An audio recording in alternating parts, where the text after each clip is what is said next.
श्रुज्जलधिपार्गेभ्यः स्वपरमद्विभावनाः पटुमतिभ्यः सुचरिततपोनिधिभ्यो नमो गुरुभ्यो गुणगुरुभ्यः। 36 गुण समग्रे पंचविहाचार करन संदर्शे शिष्यानुग्रह कुशले धम्मार्ये सदा वंदे। गुरु भक्ति संजमेणया तरन्ति संसार सायरं घोरं छिन्नन्ति अट्टकम्मं जम्मं मरणं न पावेन्ति। ये नित्यं प्रतिमन्त्रहोम निरता ध्यानाग्निहोत्राकुला कर्माभिरतास्तपो धन्दनाः साधुक्रिया साधवः शीलप्रावरणा गुणप्रहणनाश्चन्दार्कतेजोदिकाः मोक्षद्वारकपाटपाटनभटाः प्रीणन्तु मां साधवः। गुरुवाः पान्तिनो नित्यं ज्ञानदर्शननायकाः चारित्राणनो गम्भीराः मोक्षमार्गोपदेशकाः। इच्छामि भन्ते आयुर्भक्ति का उत्सव तस्सालोच्यो सम्मनान सम्मदंसन सम्मचरजुत्ताणम् पंचविहाचाराणम् आर्याणम् आयारादिक सुदनादुपदेश्याणम् उपध्यायाणम् तीरेण गोपालर्याणम् सव्वसाहुणम् स्याणचिकालमञ्चेमि पूज्येमि वन्दामि नमं सामि दुःखखौ कम्मखौ बोहिलाओ सुगहिगम्यं समाहि मरणं जिङ्गुण सम्पत्तिहोदमज्जम् यस्य स्वयं स्वभावाप्ति प्रभावे कृष्णकर्मणः तस्मै सज्ञानरूपाय नमोस्तु परमात्मने। परम पूज्य आचार्य भगवंत गुरुदेव श्री विद्यासागर जी महाराज की, परम पूज्य आचार्य भगवंत गुरुदेव श्री पूज्यपाद जी स्वामी की, परम पूज्य मुनिराज श्री सौम्य सागर जी महाराज की, परम पूज्य मुनिवर श्री विनम्र सागर जी निस्वार सागर जी महाराज की।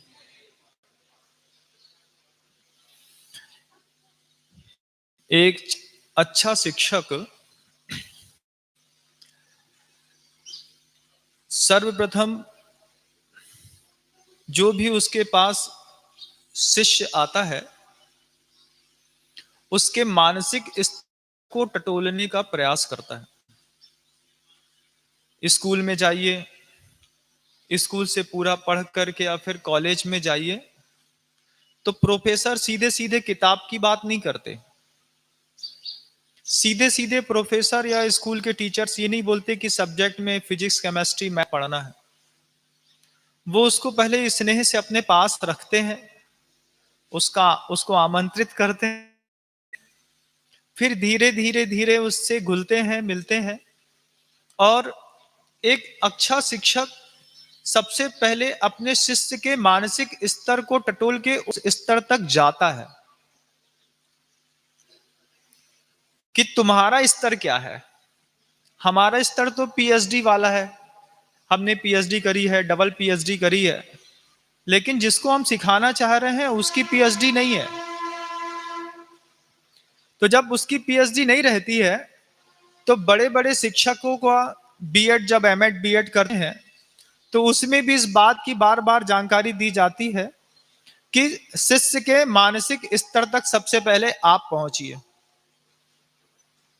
और शिष्य के मानसिक स्तर तक पहुंच करके धीरे धीरे उस स्तर की बातों से धीरे धीरे उठाते उठाते उठाते उसको अपने मानसिक स्तर तक लाइए।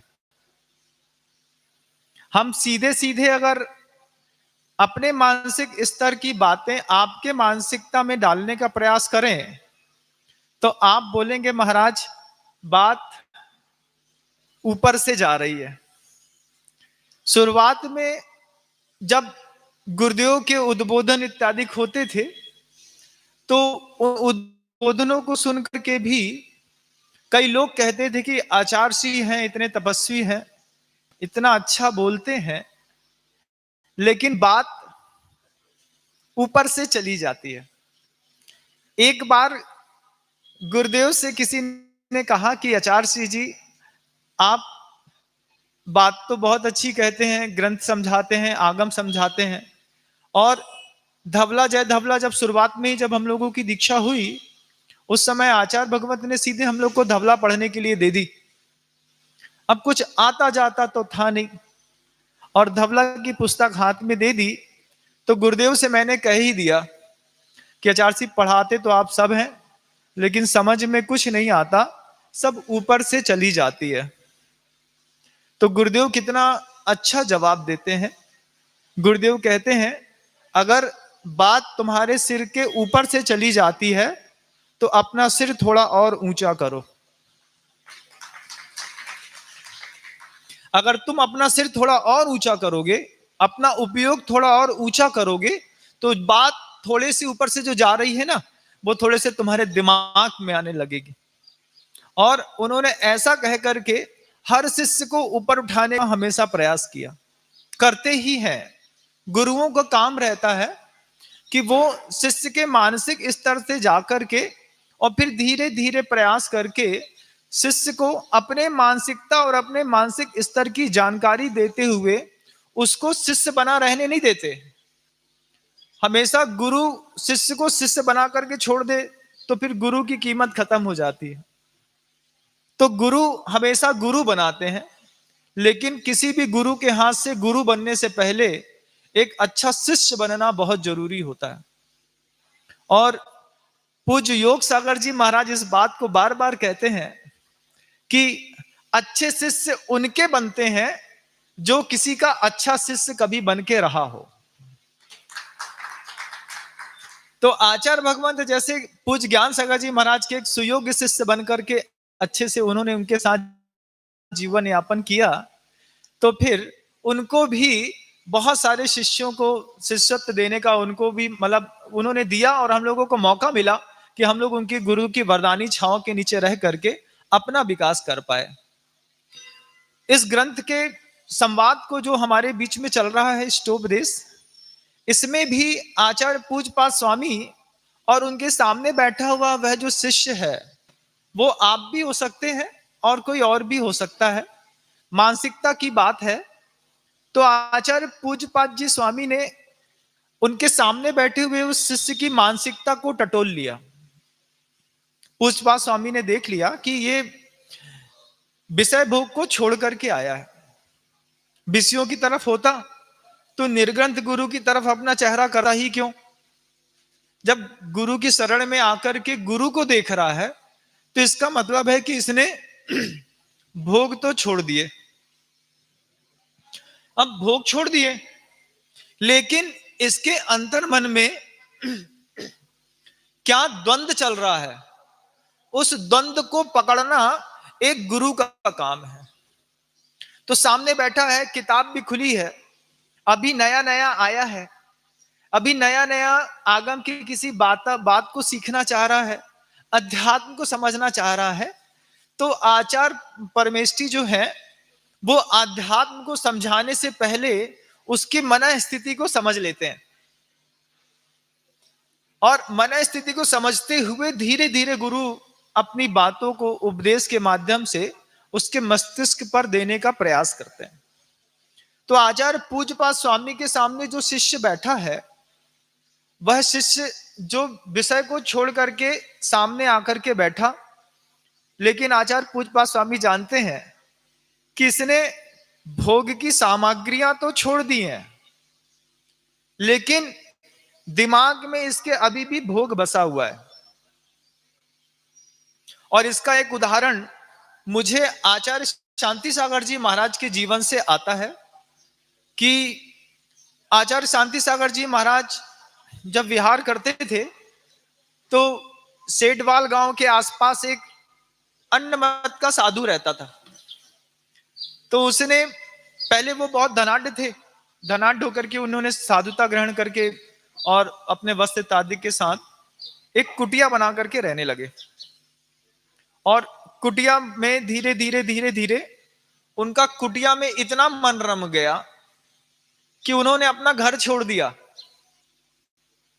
घर की सारी भौतिक संसाधन छोड़ दिए, लेकिन वो कुटिया उनके दिमाग से नहीं छूटती थी। अब कुटिया में आसपास का वातावरण भी बहुत अच्छा था। शांति सागर जी महाराज से वो साधु भी, चूंकि वो दोनों करीब एक गांव के आसपास के होने के कारण प्रभावित थे, तो एक बार शांति सागर जी महाराज का उनके गांव से उस कुटिया के सामने से होकर के निकलना हुआ। तो वो साधु आचार्य शांति सागर जी महाराज से कहते हैं कि यहां पर आप विश्राम करिए, यहीं पे आप धर्म ध्यान करिए, देखिए कितना अच्छा वातावरण है, मैंने सब छोड़ दिया। सब छोड़ दिया, पूरी खेती बाड़ी छोड़ दी, 500 एकड़ की खेती थी, घर था, पत्नी थी, गाड़ियां थी, सब छोड़ करके और इस कुटिया में आराम से रह करके अब मैं धर्म ध्यान कर रहा हूं। तो आचार्य शांति सागर जी महाराज ने उनको उद्बोधन देते हुए जो आप सोच रहे हैं वही कहा होगा। उन्होंने कहा घर छोड़ दिया और कुटिया में रम गए। अब कुटिया ही अच्छी लगती है तो एक घर छोड़ा और दूसरे घर में आ गए। ये बात का उद्बोधन जब दिगंबर गुरु के मुख से किसी को सुनाई दिया तो उन्होंने कहा कि ये कुटिया, बोले ये तो बहुत अच्छी है। बोले अच्छी तो है, लेकिन तुम वहां छोड़ करके आए हो, तुमने एक नया घर बसा लिया, पहले उसको घर कहते थे, अब ये कुटिया तुम्हारा घर हो गई है।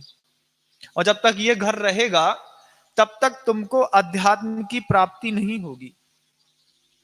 जब ऐसी बात आचार्य शांति सागर जी महाराज के मुख से उस साधु ने सुनी तो वो पूछता है तो मैं इस कुटिया का क्या करूं?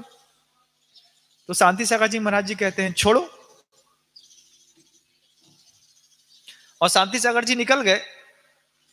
उसने कुटिया में आग लगा दी, अपनी ही कुटिया में अपने ही हाथ से आग लगा दी। और आग लगाने के बाद आचार्य शांति सागर जी महाराज के पास जाकर के कहते हैं कि आप कहते थे कुटिया छोड़ो कुटिया छोड़ो, मैंने अपनी कुटिया में अपने ही हाथ से आग लगा दी है, अब वो कुटिया इस सृष्टि पर नहीं रही। और फिर शांति सागर जी महाराज के साथ चलते चलते वार्तालाप करते हुए वो साधु कहता है लेकिन कुटिया थी बहुत अच्छी और धर्म ध्यान भी वहां बहुत अच्छा होता था, बहुत अच्छे से मैं वहां पर रहता था। आपके कहने के कारण मैंने उस कुटिया का टंटा खत्म कर दिया। तो आचार्य शांति सागर जी महाराज कहते हैं कि तुमने बाहर दिखने वाली कुटिया में तो आग लगा दी है, लेकिन तुम्हारे मस्तिष्क में जो कुटिया बनी हुई है उसमें तुम अभी भी आग नहीं लगा पाए, इसलिए तुम उसकी चर्चा कर रहे हो।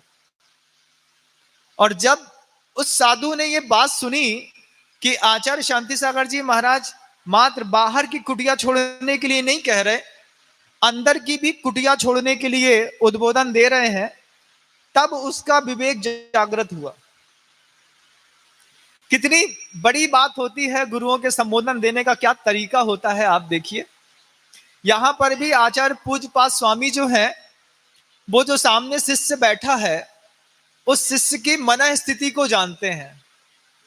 वो जानते हैं कि ये मेरे सामने आकर के अध्यात्म जानना चाहता है, लेकिन इसकी मन स्थितियों में क्या चल रहा है।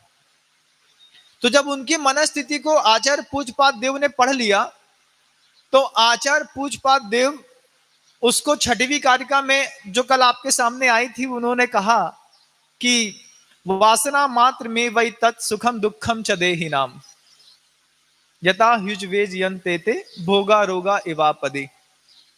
उसने वो सुख और दुख के भोगों की सामग्रियां तो बहुत दूर छोड़ के गुरुदेव के सामने बैठा था। गुरुदेव को इस शब्द का उद्बोधन देने की जरूरत नहीं थी, लेकिन आचार्य परमेष्ठी जानते थे कि इसकी मानसिकता में कुछ बसा हुआ है। छोड़ के तो आ गया है, लेकिन मानसिकता में कुछ बसा है। क्या बसा है? तो आचार्य भगवंत गुरुदेव श्री विद्यासागर जी महाराज से जब पूछा कि वासना किसको कहते हैं, तो उन्होंने एक अनुपम उदाहरण दिया जो आप लोगों के लिए भी सुनने लायक है। आचार्य भगवंत कहते हैं कि घर के अंदर खलबट्टा देखा होगा, खलबट्टा देखा होगा ना महाराज? हाँ देखा महाराज। उसमें गलती से एक लहसुन कूट दो या फिर कांदा कूट दो, प्याज कूट दो या लहसुन कूट दो, और कांदा कूटने के बाद लहसुन कूटने के बाद उसको निकाल दो, रख दो, और रखने के बाद उसको बहुत अच्छे तरीके से धो दो, और धोने के बाद उसमें दूसरी चीज कूटो, और जब दूसरी चीज कूटो और उसको खाओ तो उसमें जो गंध आती है उसको कहते हैं वासना। क्या? बास, बास शब्द आता है ना, बास, भले बास आ रही है, उस बास शब्द से वासना शब्द है बंधुओं। और क्या कहते हैं, और आचार्य जी का एक दूसरा उदाहरण तुरंत बोलते बोलते उन्होंने, गुरुदेव ने दूसरा उदाहरण दिया। बोले समझ में आया कि नहीं? तो बोलता महाराज, बोले हाँ, उस खलबट्टे को तुम कितना भी होगे, उसमें से लहसुन की गंध नहीं जाने वाली। यही बात पूज्यपाद स्वामी उस सामने वाले शिष्य को समझा रहे हैं कि तुम्हारे दिमाग में जो सुख दुख के प्रति कल्पना का भाव धरा हुआ है, जिसके कारण तुम सुखी और दुखी होते हो, वो वासना भी छोड़ो। वस्तु तो छोड़ दी, अब उसकी गंध छोड़ने का प्रयास करो कि गंध छूटेगी कि नहीं। यहां आ गए और उसके बाद भी अगर इस बात को बार बार याद करते हैं कि अरे मैं तो ऐसा छोड़ करके आया, मेरे पास तो ऐसा वैभव था, मैं ऐसा हूं और मैंने ऐसे कंडीशन में ऐसा व्रत लिया है, तो आचार्य पूज्यपाद स्वामी कह रहे हैं बेटा, ये जो दिमाग में तुम्हारे छूटी हुई चीजों की जो गंध है ना, इस गंध को छोड़ो। और लगातार उसी व्यक्ति को समझाते हुए भगवंत गुरुदेव का ये दूसरा उदाहरण देते हैं गुरुदेव, कि मान लीजिए घर की कोई गाय है, घर में बंधी रहती है और गलती से छूट जाए, सब्जी मंडी में चली जाए और सब्जी मंडी में जाकर के प्याज खा ले। शाम को 6 बजे गई, सब्जी मंडी में जाकर के उसने प्याज खाई, प्याज खा करके घर में आके बंधी।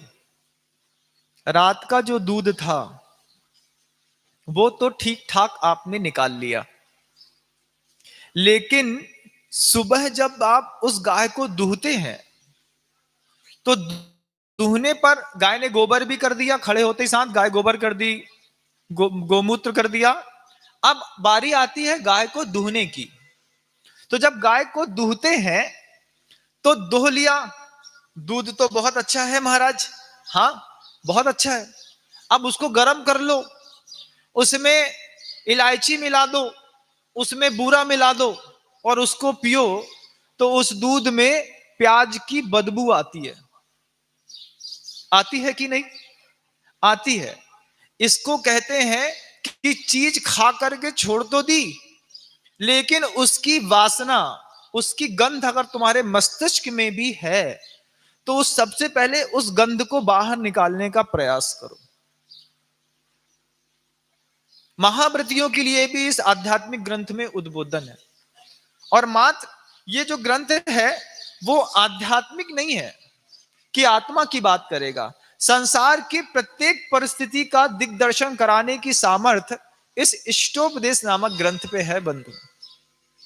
आचार्य, कभी भी आपने कोई पुस्तक पढ़ते हैं और शुरुआत में कोई पुस्तक अच्छी लगती हो तो आपके मन के अंदर यह जिज्ञासा पैदा होती है कि इसका एंड क्या होने वाला है। तो कुछ ज्यादा समझदार लोग होते हैं, वो लास्ट के 2 पन्ने पहले पढ़ लेते हैं कि भैया पहले एंड देख लें, फिर इसकी डिस्कवरी और इसका जो डिटेल्स है वो देखते रहेंगे। तो इसी ग्रंथ का जो एंड है, सबसे अंतिम कारिका जो है, जब आचार्य पूज्यपाद स्वामी अभी वासना की बात करा रहे हैं, आगे किसी और ग्रंथ को लेकर के मोह शब्द की व्याख्या करेंगे, तो इस मोह को, वासना को समझाने के पीछे का उद्देश्य गुरुदेव पूज्यपाद स्वामी का क्या है, तो वो अंतिम कारिका में कहते हैं, जीव जुदा पुद्गल जुदा, यही तत्व का सार, जीवोन्य पुद्गलश्चान्य इत्तसौ तत्व संग्रह, यद उच्चिते किंचित सोस्तु तस्सैव विस्तरः। कि इसके जीव अलग है और पुद्गल अलग है, तुम अलग हो, तुम्हारा अलग है। 2 चीजें हैं बंधुओं, एक तुम, एक तुम्हारा। और ये बात को आप बहुत अच्छे से जानते हैं, लेकिन इस बात में हम कभी जी नहीं पाते। मान लीजिए आप जा रहे हैं, आपका एक्सीडेंट हो जाए और एक्सीडेंट होने पर हाथ में या पैर में लग जाए, तो आप क्या कहते हैं लोगों से? हमारे हाथ में बहुत दर्द है। हम में दर्द नहीं है, हमको दर्द नहीं है, हमारे हाथ में दर्द है। मतलब तुम अलग हो और ये तुम्हारा हाथ है। तो भाषा भेद विज्ञान की तो आती है, लेकिन भेद विज्ञान में जीना नहीं आता। भाषा तो वही बोलते हो जो तुम जानते हो, सत्य को समझते हो, लेकिन सत्य को हम जी नहीं पाते। ये हमारी कमजोरी है। मेरा हाथ में दर्द है, मेरी आंख काम नहीं कर रही, इसका मतलब है कि तुम अलग हो, तुम्हारी आंख अलग है, तुम्हारा हाथ अलग है, तुम्हारा पैर अलग है। तो मैं और मेरा जीव अलग है और पुद्गल अलग है। इत्तसो तत्व संग्रह, मात्र इसी के विस्तार और इसी बात को समझाने के लिए आचार्य पूज्यपाद स्वामी ने यहां पर इस ग्रंथ को रखा, और इस ग्रंथ को रखा, सामने एक शिष्य को रखा।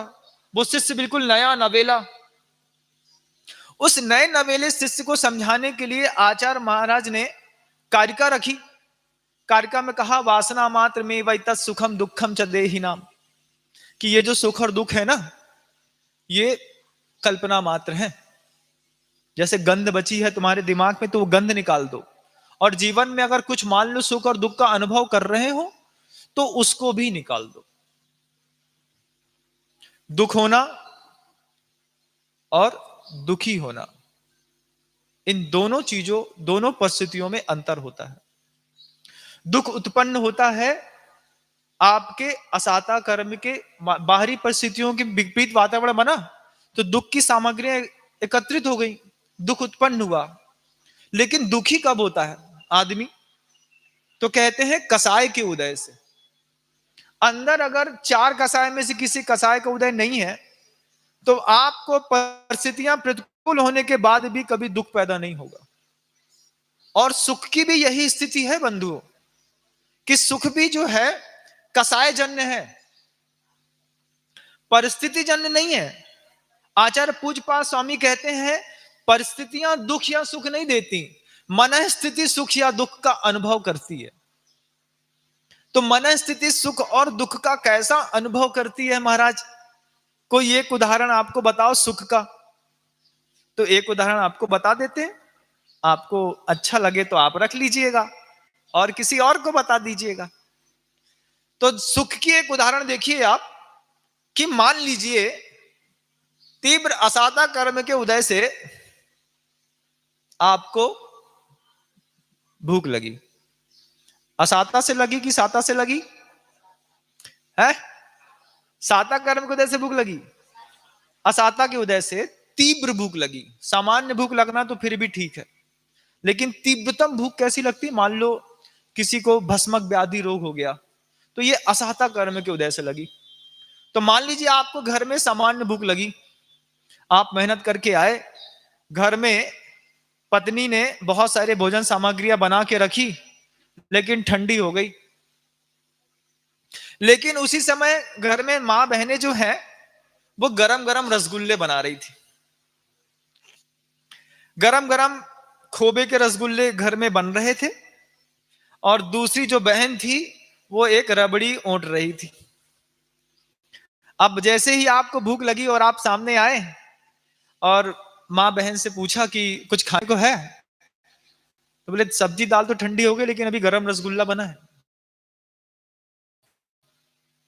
गरम रसगुल्ला बना है, एक काम करो रसगुल्ला ले आओ। तो आपने रसगुल्ला ले आए, एक कटोरे में 12-15 रसगुल्ले उन्हें एक साथ रख दिए। उन्होंने कहा भूखे हैं, जितने खाने हैं खा लो, बाकी हम खा लेंगे। तो जो बहन थी उसने रबड़ी निकाल दी, उसने कही रसगुल्ला खा रहे हैं तो साथ में रबड़ी खा लो। तो एक कटोरे में रसगुल्ला रखा है, एक कटोरे में रबड़ी रखी है। देखिए सुख की वेदना और कसाय का उदय, सामग्री और कसाय के उदय की परिस्थितियों के मेलजोल के लिए यह उदाहरण मैं आपके सामने रख रहा हूं। अब जब आपको तीव्रतम भूख लगी है और आपने देखा कि गुलाब जामुन है बिल्कुल गरम निकलता हुआ, घर के खोबा का, घर का खोबा, घर का शुद्ध घी, घर की पत्नी के द्वारा अच्छे से बनाया गया, साफ सुथरा है, बाहर की भी नहीं, ऐसा नहीं, फालतू की बात। अब वो गुलाब जामुन सामने दिया, उसमें रबड़ी दे दी और एक गिलास दूध दे दिया। इससे अच्छी भोग सामग्री क्या होगी? कल्पना करके देखो बंधु, कल्पना में कितना अच्छा लग रहा है ना? हाँ महाराज, बहुत अच्छा लग रहा है। अब जब आपने पहला रसगुल्ला खाया और मुंह के अंदर डाला, तो वो पेट में कब गया आपको पता चलता है क्या? कब वो पेट के अंदर चला गया? अनुभव भी नहीं होता। मुंह में आता, कब नीचे गुजर जाता पता नहीं चलता। दूसरा, मुंह में जाता, थोड़ा सा फूटता और नीचे गुजर जाता, पता नहीं चलता। तीसरे का स्वाद लेते हम, तीसरे को हम मुंह में थोड़ा सा घुमाते हैं, अच्छा लग रहा है। चौथा उठाया, भूख तेज लगी है, चौथा उठाया तो सीधा नहीं खबरा, तो थोड़ी सी रबड़ी उठा ली साथ में। पांचवा ले लिया, अब रबड़ी से नहीं खबरा तो दूध का गिलास लेकर के उसको थोड़ा सा गुटक गए। छठवां, अब ऐसा लग रहा है कि बस एक और खाएंगे और छोड़ देंगे, तो आपने छठवां रसगुल्ला भी लिया, मुंह में खाया, उसको बोले दूध खत्म करना है एक रसगुल्ले के साथ, क्योंकि दूध फीका है तो एक रसगुल्ला खाएंगे तो बराबर हो जाएगा। दूध में बूरा डालना भूल गई मां बहने, तो आपने गिलास में दूध के साथ वो छठवां रसगुल्ला लिया और दूध खत्म करने के चक्कर में एक रसगुल्ला और अंदर कर गए। और इतने में कोई आपका खास मित्र आ गया, खास मित्र आपके पास आया और बैठा, बोले क्या भाई क्या चल रहा है? आपने कहा बैठो रसगुल्ला, बोले नहीं तुम तो खा ही रहे हो, अब एक हमारी तरफ से तुमको खाना पड़ेगा। उसके पहले हम क्या कर चुके हैं, 6 खा चुके हैं। अब मित्र के कहने पर हमने 7वां रसगुल्ला उठाया। ये 7वां रसगुल्ला मंजूरी थी कि मजबूरी थी? मजबूरी थी, लेकिन 7वां रसगुल्ला हम अपने मित्र को खुश करने के कारण खा गए। 8वां, पत्नी आ गई और बोलती है आज हमारा जन्मदिन है, एक रसगुल्ला हमारे हाथ से नहीं। तो वो बोलते, पति कहता है कि भैया कुछ और दे दो, तुम्हारे लिए तो रसगुल्ले बनाए थे, तुम खा लो। एक उसने खिला दिया, 8 रसगुल्ले खा गए। 9वें रसगुल्ले के लिए आपके पेट में जगह नहीं है। 9वें रसगुल्ले में आपके पेट के लिए जगह नहीं है। और अगर मान लीजिए, अब आप क्या बोलते हैं, जहां तक भर गए, अगर 9वां रसगुल्ला अंदर गया तो 8 जो अंदर गए हैं वो क्या होंगे, बाहर आ जाएंगे। तो फिर क्या करें? तो आप बोलते हैं नहीं, हम ये 9वां रसगुल्ला तो नहीं खा पाएंगे भैया। क्यों नहीं खा पाओगे? पहले रसगुल्ले के स्वाद में और 9वें रसगुल्ले के स्वाद में कोई अंतर है क्या? सामग्री में कोई अंतर है क्या? परिस्थिति में कोई अंतर है क्या? नहीं। तो फिर क्या हो गया कि पहले रसगुल्ले को खाते वक्त जो आपकी लोभ कसाई थी, क्षुधा वेदना थी, वो अपने तीव्रतम स्तर पर थी। और धीरे धीरे जैसे जैसे आप रसगुल्ले रबड़ी दूध खाते गए, पीते गए, की कसाय का उपशमन होता चला गया। अब लोभ कसाय खत्म हो गई, आपका गला भर गया। अब वही वस्तु, वही परिस्थितियां आपके दुख का कारण बन गई। थोड़ी देर पहले जो रसगुल्ला आपको सुखी कर रहा था, 9वें रसगुल्ला आते आते वह रसगुल्ला आपकी दुख की उदीर्णा का सबसे बड़ा कारण बन गया। वस्तु क्या दुख का कारण है? क्या वस्तु में सुख और दुख है? नहीं। आचार्य महाराज कहते हैं वस्तु के प्रति जो तुम्हारी कल्पना शक्ति है, तुमने जो अपनी कल्पना शक्ति से उस वस्तु के बारे में जो विचार बना के रख लिए हैं, वो विचार तुम्हारे सुख और दुख का कारण है। इसको कहते हैं आचार्य भगवंत वासना। अपने आप में पहले वो रसगुल्ला रहने नहीं दे रहा था और अब भी वो रसगुल्ला आपको रहने नहीं दे रहा है। उदाहरण समझ में आ रहा है ना बंधु? वस्तु दुख का कारण नहीं बनती, परिस्थिति दुख का कारण नहीं बनती। परिस्थितियों के प्रति हमारी कसाय और हमारी मन स्थिति हमको अनादि काल से दुखी और सुखी करती चली आई है। और हम सोचते भी ऐसे ही हैं कि देखो इससे मुझे सुख मिल रहा है, लेकिन कभी अंतर मन से पूछो कब तक मिलेगा? किसी भी वस्तु से या व्यक्ति से जब आपको सुख मिलता है तो एक बार अपने अंतर मन में यह बात पूछना, कब तक मिलेगा? और अगर आप थोड़ा भी समझदार होगे बंधुओं, तो आचार्यों की वाणी पे विश्वास करके उस कारिका को अपने दिमाग में हमेशा रखा करो। मैं तो हमेशा अपने दिमाग में रखता हूं, इससे जीवन सहज हो गया मेरा। मैं हमेशा सोचता हूं आचार्य भगवंत की वह कारिका जिसमें गुरुदेव कहते हैं, यत्र रागम पदम धत्ते द्वेष तत्रेति निश्चय, कि अगर कहीं पर भी राग ने अपना पैर जमाया है तो द्वेष तत्रेति निश्चय, वहां पर द्वेष तो नियम से है। अब राग की स्थिति कितनी देर रहेगी? 1 दिन, 2 दिन, 10 साल, 20 साल, 50 साल, 60 साल, 100 साल, 120 साल, एक पर्याय, 2 पर्याय, 3 पर्याय। कभी ना कभी तो जहां तुम्हारा राग का स्थान है वहां पर द्वेष पैर जमाएगा। और जब द्वेष पैर जमाएगा और जो तुम्हारा खास है, जिसको तुम सब बताते जाते हो, सुनाते जाते हो, अपने जीवन का अंग और संग मानते हो, और जब वो द्वेष का निमित्त बनेगा तो सोचो कितना बड़ा दुश्मन बनेगा। आप बोलेंगे ना, उनको हमारे बारे में सब पता है, उसको हमारी सारी चालें पता है, उसको हमारे बारे में सारा ज्ञान है। फिर आप क्या करेंगे? उसी रागी व्यक्ति से बचने का प्रयास करेंगे, क्योंकि द्वेष स्थिति अब मन में पैदा हो गई है। तो जब भी किसी व्यक्ति या वस्तु का संपर्क अपने जीवन में हो तो भव्य जीवों का ये कल्पना, ये बात हमेशा सोच लेनी चाहिए, आज मेरा मन इसके प्रति डोल रहा है, आज मुझे इससे मोह हो रहा है, आज मुझके इसके प्रति राग भाव हो रहा है, कल को जब द्वेष भाव होगा तो मैं कैसा जीऊंगा, कैसे इसके बिना रहूंगा? तो क्या करूं? तो करो भैया यही कि सम बुद्धि लेकर के अपने जीवन को जियो, कि इससे ज्यादा राग नहीं करना, क्योंकि जब ज्यादा द्वेष होगा तब यही वस्तु हमारे लिए प्रतिकूलता का कारण बनेगी। तो मुनि महाराज जियों के जीवन में इतने सारे गृहस्थ, इतने सारे शावक, इतनी सारी वस्तुएं, व्यक्ति और परिस्थितियां आती हैं, उनके जीवन में उनके गुरुओं के ऐसे पवित्र उपदेश रहते हैं कि वो उपदेश के कारण ही आप जैसे मोही लोगों के बीच में रह करके निर्मोही जीवन जी पाते हैं। अगर मान लीजिए गुरुओं का उपदेश ना हो और तुम्हारी बातों से कोई संत प्रभावित हो जाए तो वो तो कभी अपने पद में रह ही ना पाए। बोले महाराज हम है ना, हम संभाल लेंगे सब। और जब भद्रबाहु स्वामी के समय ऐसे ही गुरुओं की बात की उपेक्षा करके कई साधुओं ने श्रावकों की बात मान ली थी, उसका दुष्परिणाम क्या निकला बंधुओं पता? 24,000 का संघ था भद्रबाहु स्वामी का, और श्रावकों की, मोहियों की बात मानने के कारण और गुरुओं के ये पवित्र उपदेश छोड़ देने के कारण नए नए पंथ का जन्म हो गया।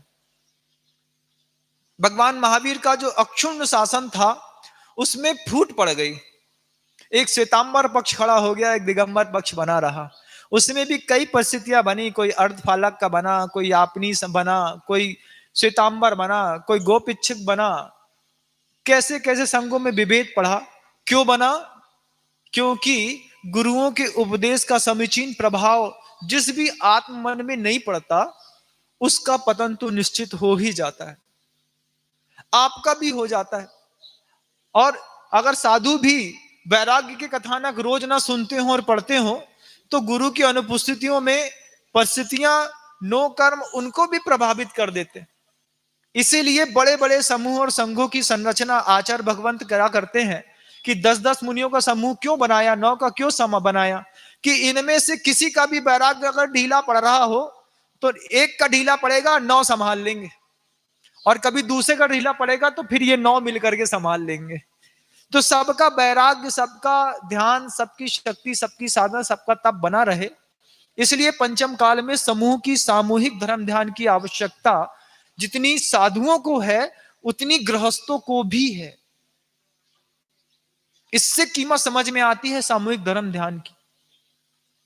क्यों अभी, क्यों महाराज इस बात का उपदेश? क्योंकि तुम्हारे अंदर भी तुम्हारे अनादिकालीन पर्यायों की गंध ऐसी भरी हुई है कि जब तक तुमको एक साधर्मी ना दिया जाए तुम सीधे बैठ करके धर्म ध्यान भी नहीं कर सकते।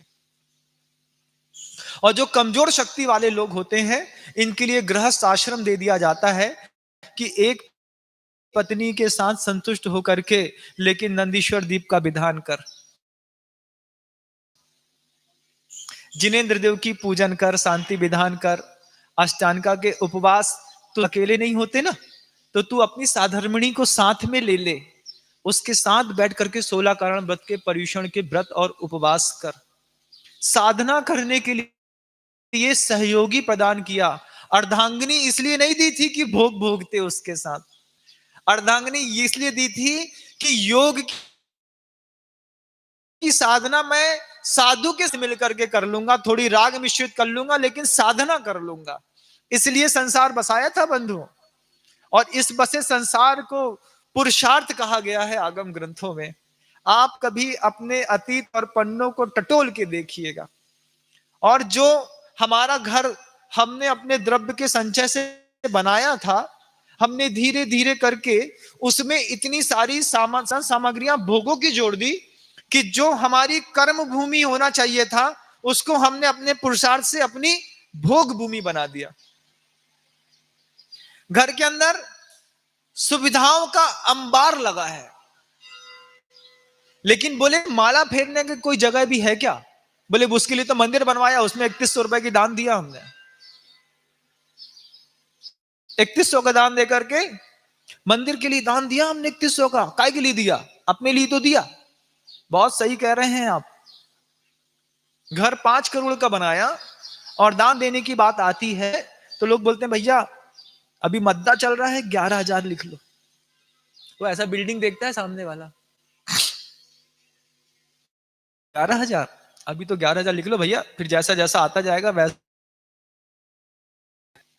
तो घर के अंदर भी साधन सामग्रियां जोड़ी गृहस्थों ने, संतों की इन बातों को सुन करके कि आपके साथ रह करके हम धर्म ध्यान करेंगे।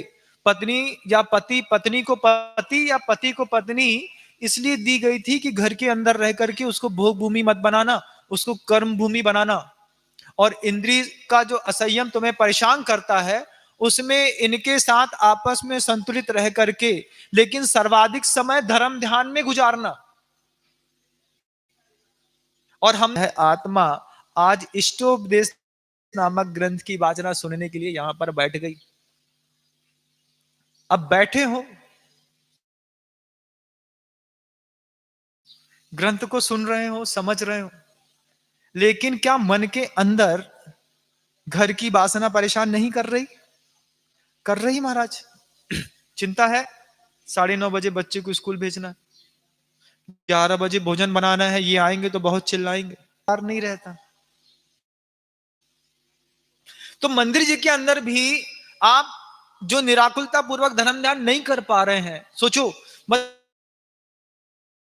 जाए कि पत्नी घर गई, मंदिर गई है, तो पति को संकल्प लेना चाहिए कि जब तक मंदिर से आएगी नहीं तब तक हम क्रोध नहीं करेंगे। पत्नी को पता चल जाए कि सारे काम छोड़ करके महाराज जी के लिए भैया बत्तिया प्रसाद के लिए गए हैं और उसकी किसी आवश्यक सामग्रियों में लेट लतीफी हो रही, तो फिर पत्नी को जब ये पता चल जाए कि साधु सेवा है, धर्म ध्यान कर रहा है, तो लौट के आने पर गुस्सा नहीं करेंगे। इतना संकल्प भी अपने जीवन को, विकास को, स्तर को ऊंचा करने के लिए आपको बहुत सहयोग प्रदान करेगा कि हम संकल्प लेने की मंदिर देवशास्त्र गुरु का अगर कोई भी टॉपिक हमारे उसके बीच में आएगा तो बीच में इन दोनों के बीच में क्रोध नहीं आएगा। कितना अच्छा जीवन हो जाएगा, सोचो, हो जाएगा ना। यहां पर आचार्य भगवंत ने कहा वासना मात्र में वै तत्सुखम दुखम च देहिनाम, कि उन देहधारियों के लिए सुख हो या दुख हो, जैसे वो रसगुल्ला शुरुआत में सुख का कारण, बाद में उन्हीं परिणाम और उसी व्यक्ति से हमको जीवन भर दुख होता रहता है। जिनके 40 साल निकल गए संबंधों के, उनसे पूछो क्यों भाई रहते हो कि रहना पड़ता है, तो बोलते भैया रहते नहीं है, रहना पड़ता है। ये पड़ता शब्द क्यों पड़ गया? क्योंकि कसाई खत्म हो गई। उसके प्रति जो लोभ था, आकर्षण था, वो आकर्षण अब विकर्षण में बदल गया। जो स्त्री कल सुख का कारण थी, जो पति कल सुख का कारण था, आज वही स्त्री, वही पत्नी बोले महाराज पूरा जीवन नरक कर दिया इसने कि तुम्हारी कसाई ने तुम्हारा खुद का जीवन नरक कर दिया। और अभी भी जो दूसरे को दुख का कारण बोल रहे हो, उन लोगों को यह समझना चाहिए कि उस निमित्त से तुम्हारे अंदर जो तीव्रतम कसाय पैदा होती है, उस तीव्रतम कसाय को अगर तुम आगम के इस पवित्र जल से धो लोगे तो उसके साथ रहने की कला सीख लोगे, तो जिसको जो नरक का कारण बन रही थी वही तुम्हारी कर्म निर्जा का कारण बन जाएगी। पंडित गोपाल दास जी बरैया, एक नाम सुना होगा आपने कभी। उनकी पत्नी पत्नी नहीं थी, खूंखार थी। खूंखार क्यों महाराज? बोले उसके जैसी वेदना देने वाली कोई पत्नी दूसरे गृहस्थों को नहीं मिली होगी, ऐसे गोपाल दास जी बरैया खुद लिखते हैं। और उन्होंने उस पत्नी के साथ वैवाहिक जीवन जीते जीते जीते धर्म ध्यान, इतना जैन सिद्धांत प्रवेश का कभी आपने पढ़ा हो, उनके हाथ की लिखी हुई है, उच्चतम स्तर के उच्च कोटि के विद्वान माने जाते हैं। उन्होंने अपनी पत्नी के साथ संबंधों का वर्णन करते हुए जब दूसरे पंडितों से कहा, तो एक ही बात कही कि इस पत्नी के निमित्त से मुझे देवशास्त्र गुरु में इतनी प्रगाढ़ आस्था हो गई है कि मैं जन्मांतरों में भी देवशास्त्र गुरु का साथ नहीं छोड़ूंगा। और इस पत्नी के निमित्त से जिस विपुल कर्म की निर्जरा साधु घनघोर वन में करते हैं, उतनी मैं घर में करने का अभ्यास इस पत्नी के निमित्त से कर रहा हूं। ये ऐसा मत समझना कि पत्नी ही दुर्दशा का कारण है। कई पत्नियों के लिए पति भी इस तरीके की दुर्दशा का कारण बन जाते हैं बंधु। शराब पीते हो, सिगरेट पीते हो, दारू पीते हो, वैश्यागमन करते हो, परस्त्री संबंध रखते हो, और घर में मान लो पत्नी को पता चल जाए, उसकी मानसिकता में कितना दुख होता होगा। लेकिन दुखी होने की बात नहीं है, दुख की परिस्थितियां बाहर हैं और आप दुखी हो रहे हैं अपनी कसाई के उदय से। तो यह कक्षा, यह स्टोपदेश ग्रंथ यह समझा रहा है कि उस गंध को महसूस करना बंद करो। गंध बची है मात्र, उस गंध से तुम दुखी हो, उस गंध से सुख का अनुभव बंद करो, उस गंध से दुख का अनुभव भी बंद करो। ये तुम्हारे आत्म कल्याण और आत्म तत्व को प्राप्ति का सबसे बड़ा और मजबूत कारण बनेगी।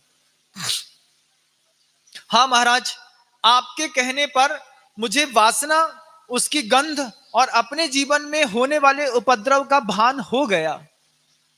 लेकिन ऐसी क्या परिस्थिति बनती है कि इतना सब समझने के बाद भी आदमी उसी तरीके की क्रिया करता है? सब समझ लिया ना आपने? उसके बाद भी कहां जाओगे? घर। और क्या करोगे? तो वही जो महाराज करते थे। ये तो आनंद जब आपके पास बैठते हैं तब आता है, लेकिन घर में जैसे ही जाते हैं वैसे ही हमारा उपादान जघन्य रूप से परिणमन करते हुए विविध प्रकार के कर्मों का बंद कराने का सहयोग करता है। नानी तेन दु बज्जति जहन भावेन गच्छति बज्जति तेन कम्मेण। आचार्य कुंद कुंद स्वामी कारिका बोल रहे हैं, मेरे विस्मत हो रही है थोड़ी सी, कि वो वहां पर कह रहे हैं कि जघन्य भाव से, जघन्य भावों में जैसे ही आत्म तत्व का परिणामों का परिणमन होता है, ज्ञानी बंद कर्म का बंधक बन जाता है। ऐसे ही आप लोग भी हैं, यहां सुनते हैं तो कितनी ठोक ठाक में लग जाते हो। तो क्यों लग जाते हो? ऐसा पूछने पर जब शिष्य गुरुदेव से पूछता है कि भगवान, सब जानने के बाद भी हमारी मनस्थिति क्यों नहीं सुधरती, हम फिर वही पाप के काम क्यों करते? तो आचार्य भगवंत ने वहां पे एक नई कारिका लिखी जो आपके सामने दृष्टिगोचर हो रही है। आप 7वें क्रमांक की कारिका को देखें। आचार्य पूज्यपाद स्वामी कहते हैं, मोहेन संव्रतम ज्ञानम स्वभावम लभते नहीं, मत्तः पुमान पदार्थानाम यथा मदन कोद्रई, मोहेन संव्रतानम स्वभावम लभते नहीं, मत्तः पुमान पदार्थानाम यथा मदन कोद्रवई। यहां आचार्य भगवंत कहते हैं, तुमको बात समझ में क्यों नहीं आती? तुम वही क्रिया क्यों करते हो? तो ज्ञानम मोहेन संवृतम, तुम्हारा वह जो ज्ञान है वो मोह से ढक गया है। महाराज, ये मोह क्या होता है? पता है कि बताऊं? महाराज आप बता दो तो अच्छा लगेगा, है ना पंडित जी? हम बता दें तो कि आपको पता है? तो आपने कई बार ऐसा सुना होगा, कई बार ऐसा होता है कि हमारा अज्ञान राग और मोह को एक समझ लेता है, जबकि छोड़ने के लिए तीन चीजें हैं, राग, द्वेष और मोह। तो महाराज राग में और मोह में कुछ अंतर है क्या? बोले हां, अंतर है। तीव्र अत्यासक्ति का नाम है राग, किसी भी पदार्थ के प्रति बहुत ज्यादा आकर्षण, बहुत ज्यादा आसक्ति। आसक्ति किसको कहते हैं? जो आ तो सकती है लेकिन जा नहीं सकती, उसका नाम होता है आसक्ति। तो तीव्र आसक्ति है किसी व्यक्ति या वस्तु के प्रति, तो उसको कहते हैं राग। और उस राग का बाप है मोह। कैसे है मोह महाराज? तो किसी कवि ने 4 पंक्तियां लिखी। देह को मैं मानना सबसे बड़ा यह पाप है, देह को मैं मानना सबसे बड़ा यह पाप है, सब पाप इसके पुत्र हैं, यह पाप का भी बाप है। फिर से कह दें, देह को मैं मानना सबसे बड़ा यह पाप है, सब पाप इसके पुत्र हैं, यह पाप का भी बाप है। क्यों बाप है महाराज? कि जितने भी पाप होंगे इसको मैं मानने के कारण होंगे। दुनिया में जितनी भी हिंसा, झूठ, चोरी, कुशील, परिग्रह कुछ भी होगा, वो देह को मैं मानने के कारण होगा। तो सारे पाप का बाप है देह को मैं मानना। हमने उसको मान लिया, तीव्र राग कर लिया, और राग का बाप है ये मोह। तो राग का बाप मोह कैसे है महाराज? मोह का मतलब राग नहीं होता बंधुओं, मोह होता है राग के कारण उत्पन्न हुई भ्रम की स्थिति का नाम मोह है, जिसको आप विभ्रम कहते हैं। रात के अंधेरे में गाड़ी चला रहे हो, सामने कांच से देखते हो रोशनी आती है, तो कितनी बार विभ्रम हो जाता है, ट्रक आता है तो लगता है कि बाइक आ रही है। तो ये क्या है? दिख तो सही रहा है लेकिन समझ सही नहीं पा रहे। और यहां पर आचार्य पूज्यपाद स्वामी उस विभ्रम को बताने के लिए जिस उदाहरण को रख रहे हैं, आप देखिए कि मत्तः पुमान पदार्था नाम यथा मदन को द्रवई। उन्होंने कोदो का उदाहरण लिया है आचार्य पूज्यपाद स्वामी ने। कोदो एक तरीके का अनाज होता है, आप लोगों ने देखा होगा, कई बार खाया भी होगा। कई बार पेट गड़बड़ हो जाता है ना, तो कोदो की रोटी भी बना देते हैं। इसी कोदो को क्या होता है कि जब इस कोदो को बो दिया जाए और बोने के बाद इस कोदो में 2 महीने तक लगातार बारिश का पानी ना पड़े और कोदो धीरे धीरे धीरे धीरे बड़ा होता रहे, तो उसमें मादकता उत्पन्न पैदा हो जाती है। जिस कोदो में निरंतर पानी पड़ा रहता है उसमें मादकता पैदा नहीं होती। और यही एक कारण है कि गेहूं में भी मादक शक्ति रहती है। तो आप सबसे पहले घर के अंदर गेहूं को ला करके गेहूं को एक बार ठंडे पानी में धो लेते हो कि भैया इसकी गर्मी उतर जाए। चावल में भी मादक शक्ति रहती है, तो आप क्या बोलते हो? भैया नया चावल है, ये ढंग से पकेगा नहीं, नया गेहूं है, ये ढंग से बनेगा नहीं, रोटी चिंचोड़ी हो जाएगी। तो फिर क्या करेंगे? इसको ले तो आए हो, ला करके इसको एक बार अच्छे से धो लो और इसको सुखा करके रख लो। तो गेहूं सुखा के रख लिया, और चावल भी ऐसा नहीं है कि सीधे पका दिया। कभी देखना घर में मां बहनों को मंदिर जाने से पहले चावल भिगो के चली जाती हैं, लौट के आती हैं, कुकर में सीधा चढ़ाती हैं और गरम गरम परोस देती हैं 5 मिनट में। तो उसमें क्या हुआ कि पानी की कमी के कारण अनाज में मादकता पैदा हो जाती है। तो कोदो में 2 महीने तक मान लीजिए बारिश का पानी नहीं पड़ा, तो उसमें मादकता पैदा हो गई, और उसको खा लेने पर कोई पुरुष जो है, किसी ने उसका भक्षण कर लिया है, तो वो गाफिल हो जाता है। मत्त हो जाता है। जैसे मदिरा पाई को ये नहीं पता रहता कि माँ है कि बहन है कि पुत्र है, वो अपने ही बच्चे से पूछता क्यों तेरे पापा कैसे हैं, वो बोलता है आप ही तो हमारे पापा हो। झूठ बोल रहा है, तेरा तेरा पिता तो वहां रहता है, हम तो कोई और हैं। तो क्या है ये गाफिलता क्यों दिखाई दे रही है?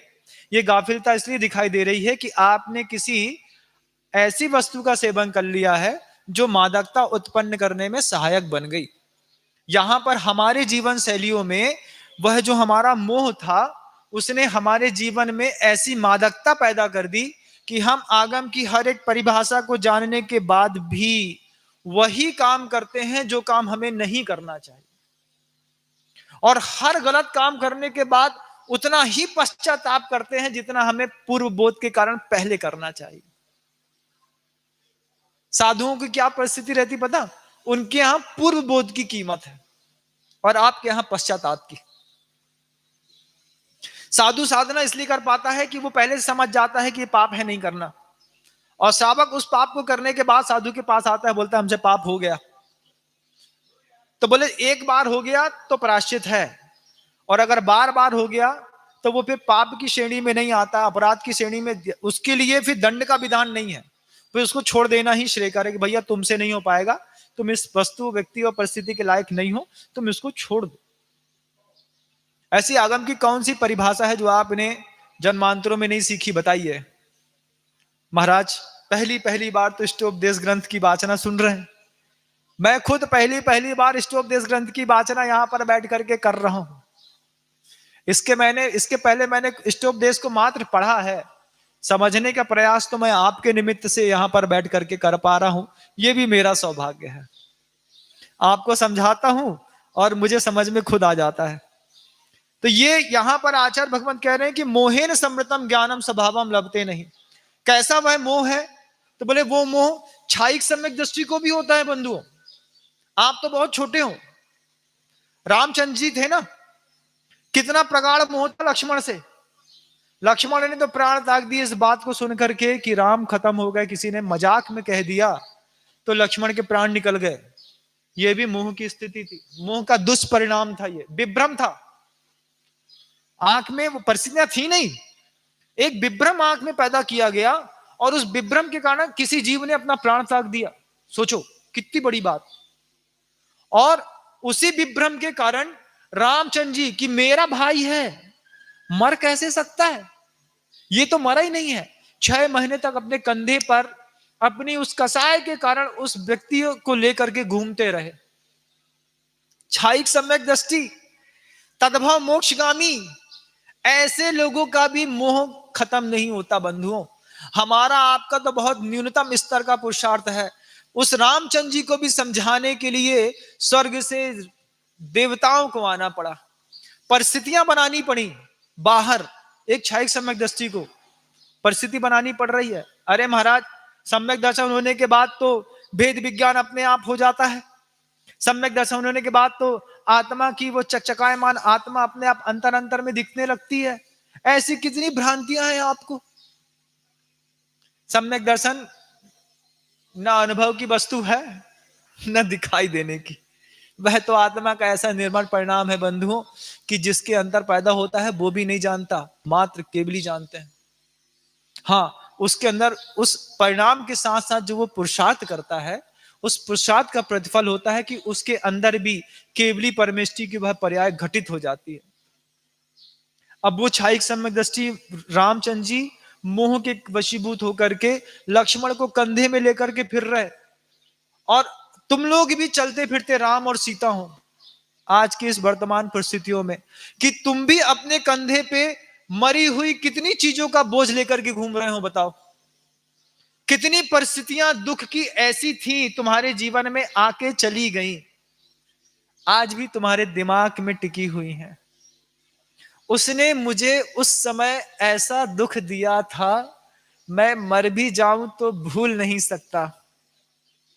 परिस्थिति चली गई, व्यक्ति भी चला गया, लेकिन कसाय का परिणाम ऐसा स्थिर हो गया है कि हम उसको छोड़ने में असक्षम हो गए।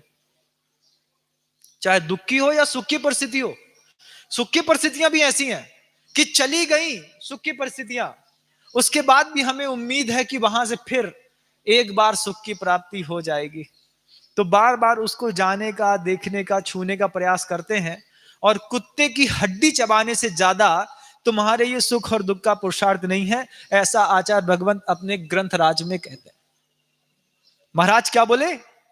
जैसे कुत्ता हड्डी चबाता है ना, और खुद के खून को खुद के मुंह में उसका टेस्ट आता है, और वो सुनता है कि हड्डी से निकल रहा है।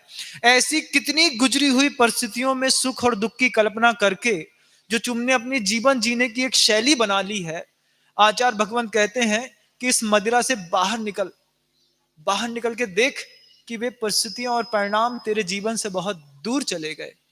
आज वर्तमान में जीना सीख तो भविष्य अच्छा हो जाएगा। क्या बताएं महाराज, छूटता नहीं।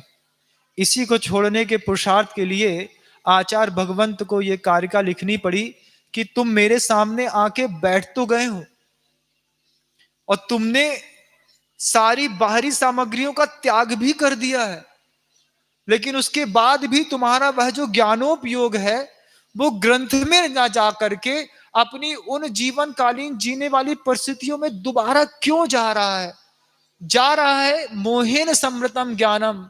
तुम्हारा ज्ञान जब तक मोह के विभ्रम के वशीभूत होकर के उन परिस्थितियों में जाता रहेगा, स्वभावम लभते नहीं, तुम अपने स्वभाव को कभी प्राप्त नहीं कर पाओगे। और अगर इस स्वभाव को प्राप्त करना है तो जितनी जल्दी भूलने की आदत डाल लोगे, उतनी जल्दी तुम्हारा जीवन यह निर्मल होना शुरू हो जाएगा। महाराज, इसके लिए जब आप आते हैं तब तो ऐसा लगता है कि दुनिया छोड़ करके बस यहीं रहने लगे, लेकिन जब आप जाते हैं, जब आप यहां नहीं रहते हैं, तब हमको संबोधन कौन देगा? बात तो उठती है ना। साधु के संबोधन से तुम्हारे मन के अंदर वैराग्य का भाव पैदा होता है, बहुत अच्छी बात है। तुमको ग्रंथ की सही भाषा समझ में भी आती है थोड़ी देर के लिए, लेकिन व्यक्तियों का, समाज के प्रत्येक लोगों का ये एक बार बार हमसे पूछना होता है, जब साधु नहीं रहते तब साधु की बात को समझ करके जो हमने अपनी स्थिति बनाई है, उस स्थिति का स्थितिकरण हम आपकी अनुपस्थिति में कैसे करें? ये बात उठती है कई लोगों के दिमाग में। मान लीजिए हम चले जाएं यहां से, आज की बात से आपने कोई व्रत ले लिया, 2 प्रतिमा के व्रत ले लिए, आप धर्म ध्यान करने लगे, 16 कारण व्रत के ले लिए, अष्टांग का ले लिए, और हमारे जाने के बाद आपका वैराग्य ढीला पड़ गया। वैराग्य ढीला पड़ गया, तब हम उस वैराग्य को कैसे स्थिर रखें महाराज? इसका उपाय और बता दीजिए। आपके अंदर ऐसा कोई प्रश्न उठता है कि नहीं उठता है? तो इसका एक उदाहरण देता हूं। अगर चेतना झंकृत होगी तो यह समाज भी पुरुषार्थ करेगी। मुस्लिम संप्रदाय में 2 बहुत खूबसूरत चीजें हैं जो अगर जैन संप्रदाय के लोग अपना ले तो उनके कर्म निर्जरा का सबसे बड़ा कारण बनेंगी। 2 बहुत खूबसूरत बातें मुस्लिम संप्रदाय में क्या है महाराज? पहली बात तो यह है कि मुसलमान होने के बाद भी वो अपने हाथ से कभी माला नहीं छोड़ता। कभी भी आप किसी भी सच्चे और पक्के मुसलमान को देखिएगा, उसके हाथ में निरंतर माला चलती रहती है। एक बार पूज्य मुनि श्री अभय सागर जी महाराज ने हमसे यह उदाहरण देकर के हमको बताया कि देखो, मुसलमान होकर के दिन भर माला फेरता है, तुम क्या जैन होकर के दिन भर माला नहीं फेर सकते? हमने कहा महाराज बात तो आप सही कह रहे हैं, लेकिन कुछ नहीं, उसके हाथ में ऐसी माला रहती है, वो माला में अपने खुदा का नाम बार बार लेता रहता है। किसी से बात करने का मौका आता है, फट से बीच में माला का गुरिया पकड़ता है, बात करता है, छोड़ देता है, जैसे ही छोड़ता है फिर माला फेरना शुरू कर देता है। मुसलमान होकर के ऐसा करता है। क्या आप जैन होकर के ऐसा नहीं कर सकते कि अपने हाथ में दिन भर एक माला ले लें? दुकान में बैठे हैं, एक माला ले ली, ग्राहक नहीं है, तब तक नमोकार मंत्र की आदि हो जाएगी, रोक लेंगे, सामान दे देंगे, फिर नमोकार मंत्र शुरू कर देंगे। क्या है इससे क्या होगा महाराज? इससे आपकी मन, वचन और काया तीनों की शुद्धि बनाए रखने में ये नमोकार मंत्र की माला बहुत बड़ा सहयोगी बनती है। कर्म निद्रा का अभूतपूर्व कारण है। ये माला उसका सर्व पाप प्रणाशनो, जिस मंत्र के लास्ट में अंत में लिखा गया कि यह पंच नमस्कार मंत्र सब पापों का नाश करने वाला है। माला नहीं फेर सकते? कर सकते हैं महाराज, फिर करते क्यों नहीं? क्या बताएं महाराज, जब भी फुर्सत मिलती है तो व्हाट्सएप खोल लेते हैं, इंस्टाग्राम चैट बुक चलाने लगते हैं। ये माला का तो उपदेश आप पहली बार दे रहे हैं, आप पहली बार समझा रहे हैं कि मुसलमान माला फेरता है, आपको भी फेरनी चाहिए, लेकिन अभी तक तो हमारी आदत उसके पड़ गई। मोहिन समृतम ज्ञानम स्वभावम लभते नहीं।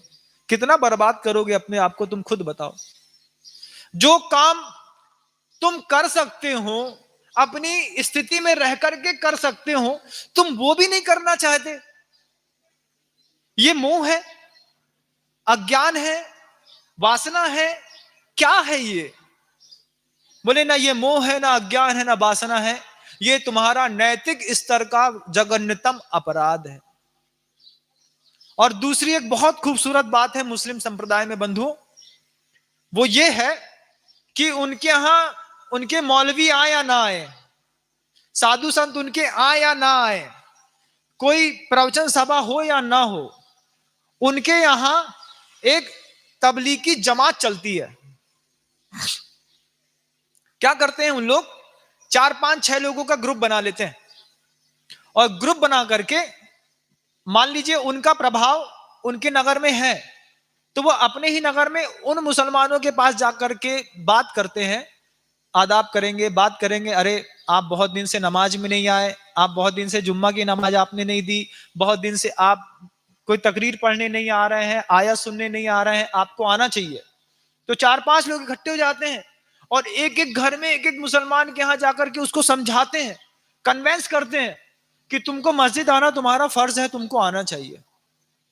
हमारे जैन संप्रदाय में किसी को फुर्सत नहीं है कि वो यहां पर किसी को उठ करके, भैया फुर्सत है, सामने वाले के घर में परिस्थितियां प्रतिकूल हैं, कि हम जाकर के समझाएं, भैया थोड़ा शांति धारा कर लो, घर के अंदर आकर के अभिषेक कर लिया करो, पूजा कर लिया करो। कोई पापी अपने पाप कर्म की वजह से साधु को आहार दान देने नहीं आ रहा, हमारा कर्तव्य बनता कि उसको बोले, चल अरे साधु आए, ले दुपट्टा पकड़ चल मेरे साथ, हम तुमको आहार दिलवा देते हैं, हम तुमको पूजन करा देते हैं। ये सहयोग की भावना जब तक इस जैन समाज में नहीं बनेगी, तब तक ना जैनत्व का विकास होगा, ना जैनियों का विकास होगा। जैनी इसलिए अधूरा है बंधुओं, 1% बचे हो, और मुसलमानों की संख्या आज पूरे विश्व में 600 करोड़ की जनसंख्या में 200 करोड़ है। उन 200 करोड़ की जनसंख्या के बीच में उनकी नैतिक आचार संहिता कैसी भी हो, लेकिन धार्मिक आचार संहिता कितनी खूबसूरत है। इस दो खूबसूरती को देखिए कि दिन भर हाथ में माला चलती है, और जैसे ही मौका मिलता है 4 लोग इकट्ठे होते हैं और उस व्यक्ति को टारगेट बना लेते हैं जो कभी मस्जिद नहीं आता। आप में से 4 व्यक्ति अपने लोगों इकट्ठे हो जाओ और रोज का टारगेट बना लो कि ये कभी पूजा नहीं करता, ये कभी अभिषेक नहीं करता, ये मंदिर नहीं जाता, इसके घर में चौका नहीं लगता। माँ बहनें नियम बना लें कि इसके घर में जीवन में कभी चौका नहीं लगा, मेरे 25 साल देखते देखते, चल तेरे घर में हम आके चौका लगा लेते हैं, तू आत्रो आत्रो करके साधु को आहार दान दे ले और अपने कर्म की निर्जरा कर ले।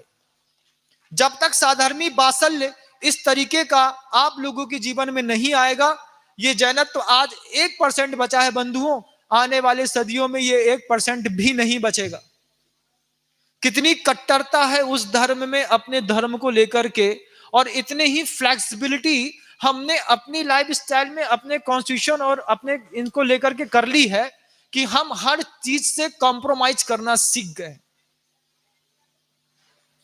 मुसलमान ने ये सोच करके तुमको घर के अंदर बुलाया हुआ कि जैन है रात में नहीं खाता, हमने जाकर के बोल दिया अरे हमारा तो चलता है। चलता शब्द बोल करके तुम नहीं चले, तुमने धर्म को चलता कर दिया। बिस्लरी की बोतल खोल करके जब तुमने पीना शुरू किया, तो किसी दूसरे व्यक्ति को इस बात की आस्था थी कि जैन है तो पानी छान के पिएगा। वो जैन बिस्लरी की बोतल से लेकर के अब शराब खाने तक पहुंच गया, दारू की बोतल पीने लगा। ये तुमने क्या किया? कि जैनियों के जो बाहरी चिन्ह थे वो भी तुमने नष्ट कर दिए, और अंतरंग में तो तुम कभी जैनी बने ही नहीं। अंतरंग का जैनी तो बहुत ऊंचा होता है बंधुओं। पानी को छानने के बिना, पिए बिना उसका जीवन शैली है नहीं। देव शास्त्र गुरु के दर्शन पूजन के बिना उसका भोजन है नहीं। रात्रि भोजन उसके जीवन में है नहीं। ये तीन चीजें भी अगर तुम्हारे जीवन में आ जाती तो तुमको लोग शकल से पहचान जाते जैन है, लोग शकल से पहचान जाते हैं कि वो मुसलमान है। तुम्हारी क्या पहचान बची है, तुम खुद बताना। और क्यों बची है, तो क्यों मिट गई? तो मात्र ये कारिका है तुम्हारे जीवन की कि मोहेन समृतम ज्ञानम स्वभावम लभते नहीं। आचार्य पूजपा स्वामी कह रहे हैं, जगत में ऐसे कितने लोग हैं जिन्होंने देव शास्त्र गुरु को पा करके छोड़ दिया है, अपने अज्ञान के कारण, अपने मोह के कारण, अपनी वासना के कारण। तुम जागृत हो पुत्र, तुम ऐसा मत करना। तो वो शिष्य पूछता है कि महाराज इसके अलावा और क्या क्या करता है एक मोही व्यक्ति, एक मोही व्यक्ति की और क्या क्या दुर्गति होती है, कैसे कैसे अपने परिणामों का नाश करता है वो जानना चाहता है। उसके लिए अगली कारिका आपको समय आने पर फिर बताई जाएगी। आज इतना ही पर्याप्त समझता हूं। आचार्य भगवत गुरुदेव श्री विद्यासागर जी महाराज की बोधि समाधि परिणाम शुद्धि स्वात्मोपलब्धि शिव सौख्य सिद्धि चिंतामणि चिंतित वस्तु दाने ताम बंद मानस्य ममास्तु दे।